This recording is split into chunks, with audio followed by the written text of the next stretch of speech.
মাসের মধ্যে কয়টা মাসকে সম্মানিত করেছেন? 4টা মাসকে সম্মানিত করেছেন। এই 4টা মাস কোন কোন মাস? জিলকদ, জিলহজ, মুহররম এবং রজব। এবার আসেন আল্লাহর হাবিব সাল্লাল্লাহু আলাইহি ওয়াসাল্লাম আরো স্পেসিফিক ভাবে আপনাকে বলে দিচ্ছেন যে এই 4টা মাসের মধ্যেও সবথেকে বেশি সম্মানিত মাস হলো জিলহজ মাস। সকলে বলেন সুবহানাল্লাহ। আল্লাহর হাবিব সাল্লাল্লাহু আলাইহি ওয়াসাল্লাম হাদিসের মধ্যে স্পষ্টভাবে বলেছেন যে আলা ওয়া ইন্না আশহারাল হুরুমি শাহরুকুম হাযা, যে এই যে 4টা মাসকে আল্লাহ তাআলা সম্মানিত করলেন, এই 4টা মাসের মধ্যে সবথেকে বেশি সম্মানিত মাস হলো শাহরুকুম হাযা, যে তোমাদের এই মাস তথা এই জিলহজ মাসটাই হলো তোমাদের কাছে সবথেকে বেশি সম্মানিত।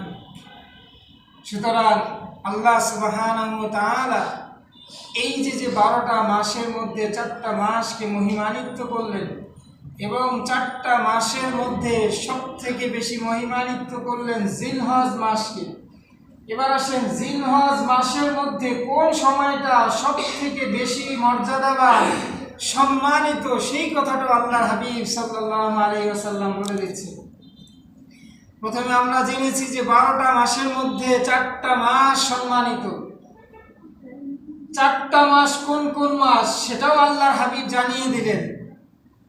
এই 4 মাসের মধ্যে সবথেকে বেশি সম্মানের কোন মাস সেটাও আল্লাহর হাবিব জানিয়ে দিলেন।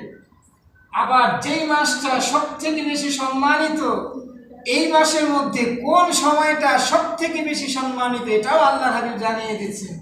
বুখারী শরীফের 669 নম্বর হাদিসের মধ্যে আল্লাহর হাবিব সাল্লাল্লাহু আলাইহি ওয়াসাল্লাম বলছেন যে আল্লাহ সুবহানাহু ওয়া তাআলার কাছে যত দিন আছে, যত মাস আছে, এই সমস্ত মাস এবং দিনের মধ্যে সর্বাধিক প্রিয় মাস এবং দিন হচ্ছে আহাব্বু ইলাল্লাহি মিন আইয়ামিল আশর। জিলহজ মাসের 1 তারিখ থেকে 10 তারিখ পর্যন্ত হচ্ছে আল্লাহ সুবহানাহু ওয়া তাআলার কাছে সর্বাধিক পছন্দ এবং প্রিয় দিন এবং রাত। সুবহানাল্লাহ। তাহলে দেখেন অস্পষ্টতার কোনো সুযোগই নাই। মাসের সংখ্যা আল্লাহর কাছে 12টা।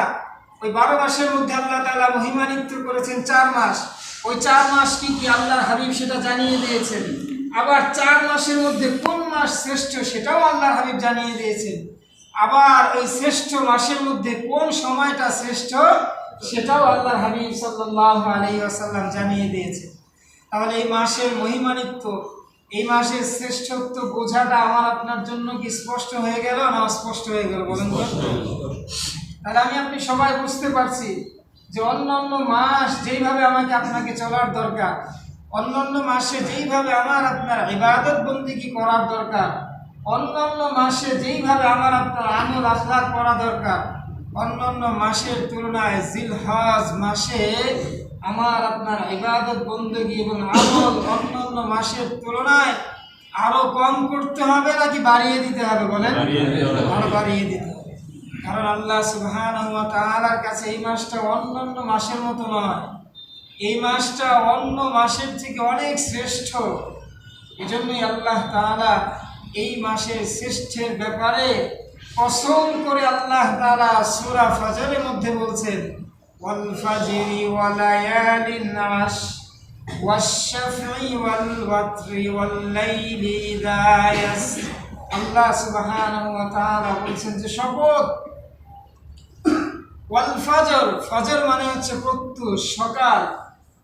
আল্লাহ তাআলা সকালের শপথ করে বলছে ওয়া লায়ালিন আশর, এবং শপথ 10 রজনী।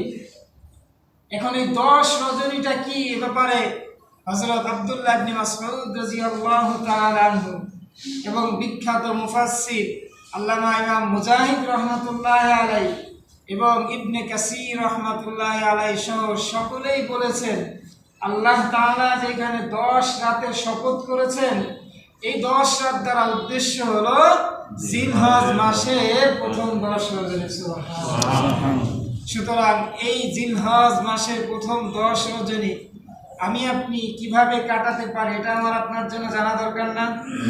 এটা আমি আপনি যদি জানতে চাই তাহলে আমাকে আপনাকে ফিরে যেতে হবে যিনি সাহিবুশ শরিয়া ছিলেন, শরীয়তের সকল বিষয়টাকে যিনি আমাদের মাঝে খোলামেলাভাবে বর্ণনা করেছেন। যত অস্পষ্টতা ছিল সমস্ত অস্পষ্টতাকে দূর করে একদম দিবালোকের আলোর মতো আমাদের সামনে স্পষ্ট করে দিয়েছেন। তিনি কে বলেন? মুহাম্মাদুর রাসূলুল্লাহ সাল্লাল্লাহু আলাইহি ওয়াসাল্লাম।